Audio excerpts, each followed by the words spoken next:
Welcome back, F11 members, to part 2 of the post-production video tutorials for issue 68, September 2017. In part 1, in Lightroom, we processed these raw images from the Milky Way shoot overlooking Doodle Door, and now I'm going to attempt to merge them together. And it's quite tricky because I've experimented with using both Lightroom's and Photoshop's photo merge facilities, and it's not worked. It just gets confused, so we're going to have to do it manually. So the first thing I'm going to do is create a canvas for the layers, which I'm going to drop the images into.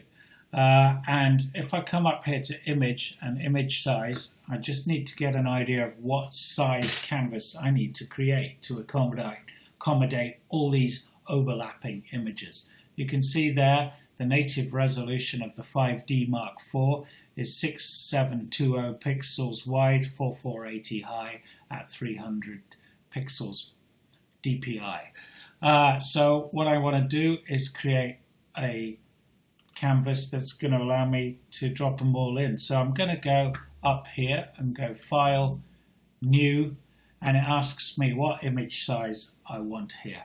And I'm going to create it 7000 wide and 10,000 pixels high at 300 DPI, RGB color, and 16-bit color there. It's just going to be a white canvas that I'm going to drop the images into. And now I'm going to select the first one, the first image to drop as a layer in, and it's going to be this one, the base. That's the base level image shot on the dead level, and I've made an action here called select, cut and close. You'll see it over here, wherever I put it, there it is. And basically actions are so useful for anything you do often in Photoshop, such as this. All this does is select all of the canvas,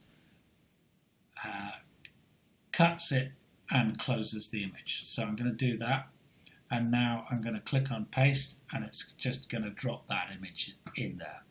Alright, let's select the second image to be dropped in, and it's this one here, which is looking down a bit on the landscape to enable me to get more of the beach and the cliffs in there. So I do exactly the same. Select, cut and close, and paste it on top. Now it's pasted it directly on top there, but what I need to do now is manually position this image there so that the overlap is right. So what I'm going to do is click my move tool here, and now I'm just going to zoom in here. Let's get rid of the layers palette for the moment, just take it out of the screen here.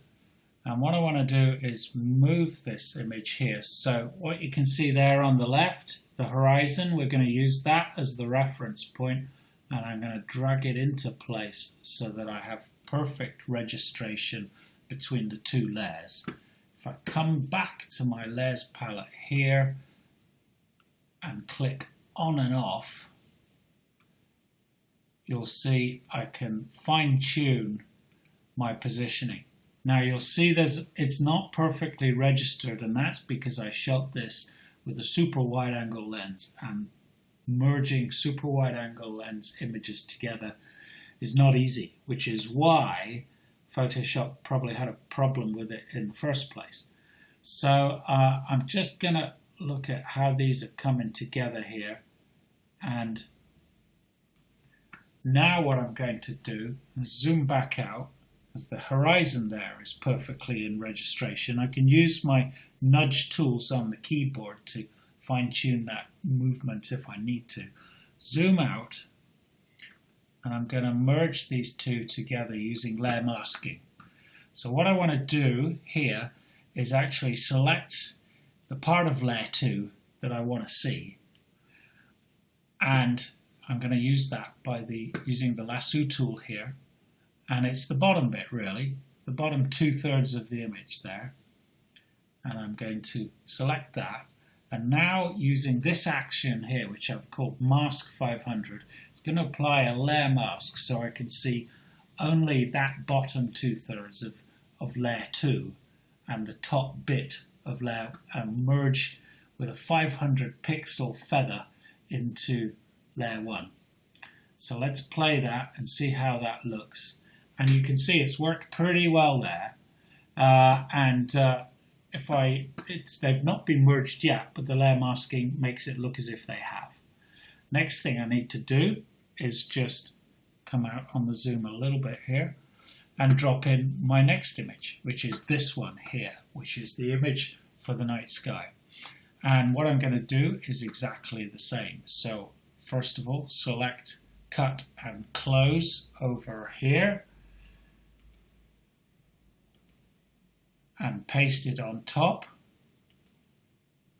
Now what I've got to do again is use my lasso tool here to just select the bit of the image that I want to retain, that I want to see. And it's the dark bit, it's the night sky bit, isn't it?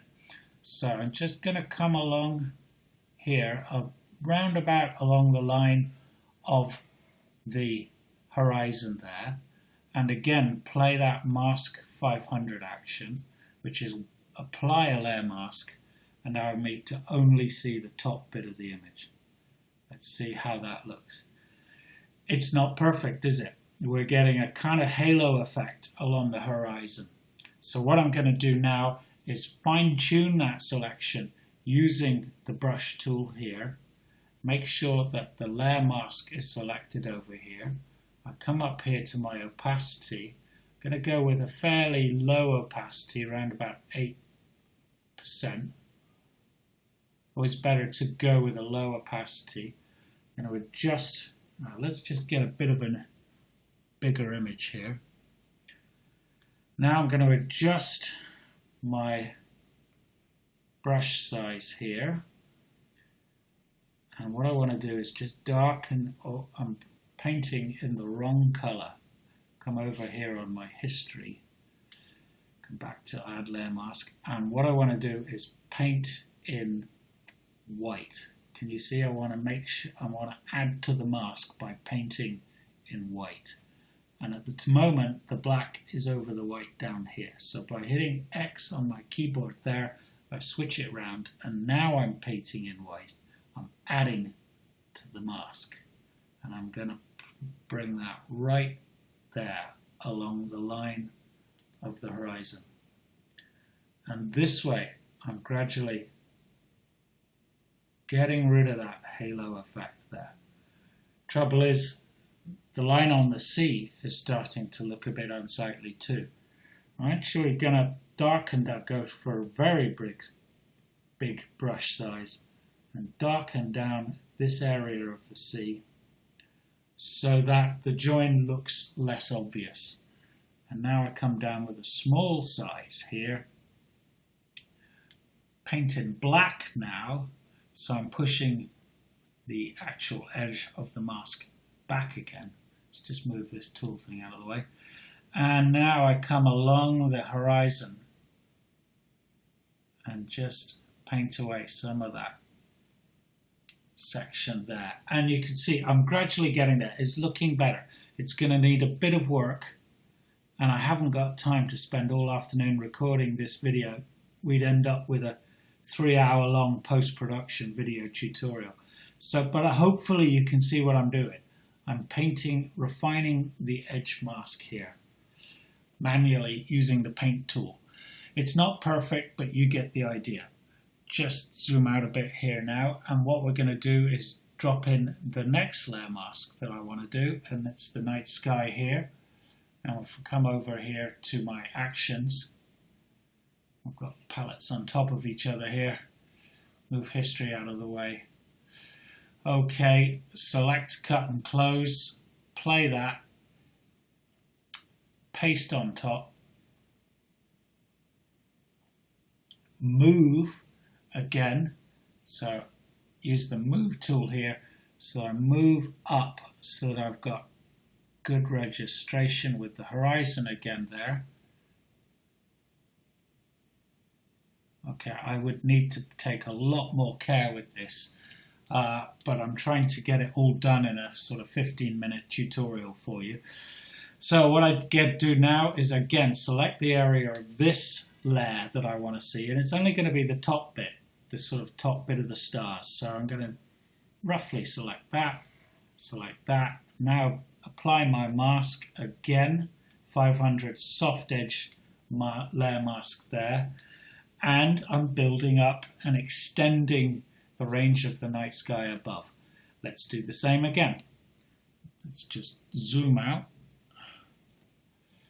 Okay, and now we come to this bit of the night sky, and I'm going to do exactly the same. Select, cut and close, and paste on top,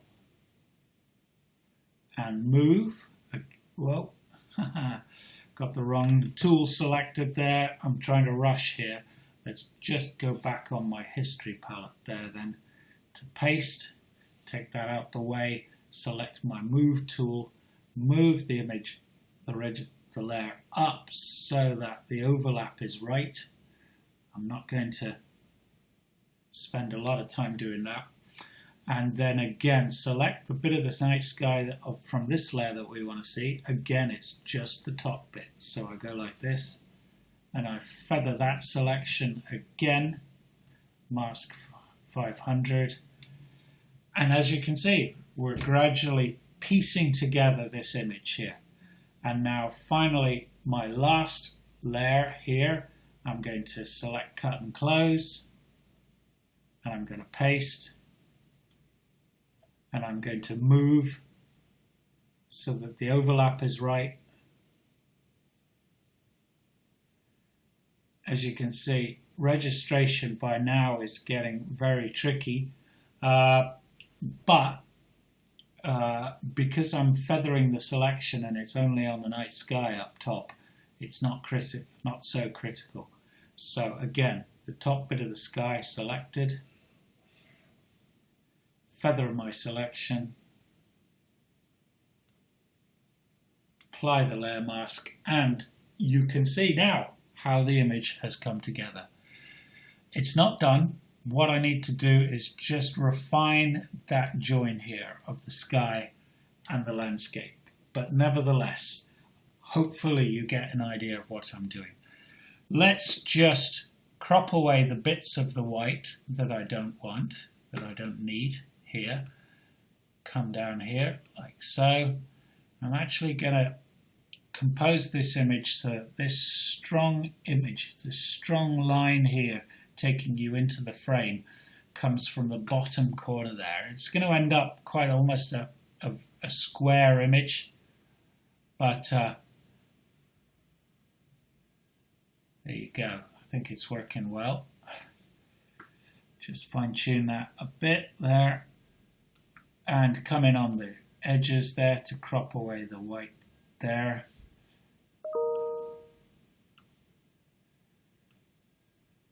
And you get the idea, hopefully. Quite a complex image to produce, and one that